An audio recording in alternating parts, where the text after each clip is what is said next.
বাংলাদেশের ইতিহাসে সবচেয়ে জনপ্রিয় এবং সর্বাধিক আলোড়ন সৃষ্টি করা অনুষ্ঠান হলো ইত্যাদি। তবে সেই ইত্যাদি আয়োজনে বাধার সম্মুখীন হতে হলো। 1989 সাল থেকে এখন অবধি এই অনুষ্ঠান আয়োজনে কোনো প্রকার বাধার সম্মুখীন হতে দেখা যায়নি।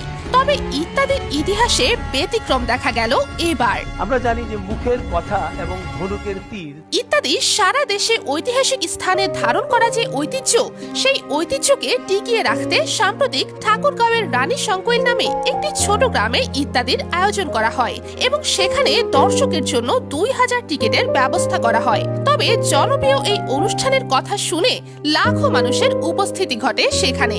2000 মানুষের আসনে কোনোভাবেই এত মানুষের জায়গা দেওয়া সম্ভব ছিল না। তবে উৎসুক জনতার চাপে বিশৃঙ্খলা দেখা যায় সেখানে এবং এক পর্যায়ে বন্ধ হয়ে যায় সেই অনুষ্ঠান।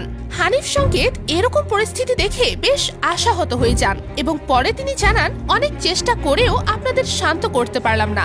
আপনাদের জন্যই একটি সুন্দর আয়োজন করতে চেয়েছিলাম, তবে সেটা আর সম্ভব হলো না, পারলাম না, আমি ব্যর্থ। তো ভিউয়ার্স, এই বিষয়টি আপনি কিভাবে দেখছেন তা অবশ্যই কমেন্ট করে জানাতে ভুলবেন না।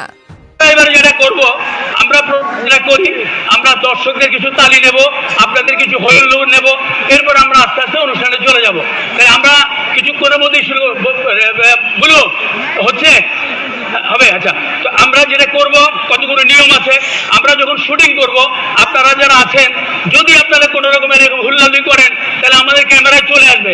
আমাদের 8টা ক্যামেরা রয়েছে এখানে বিভিন্ন জায়গায়। একটি রয়েছে ড্রোন ক্যামেরা, অনেকগুলো হিডেন ক্যামেরা রয়েছে।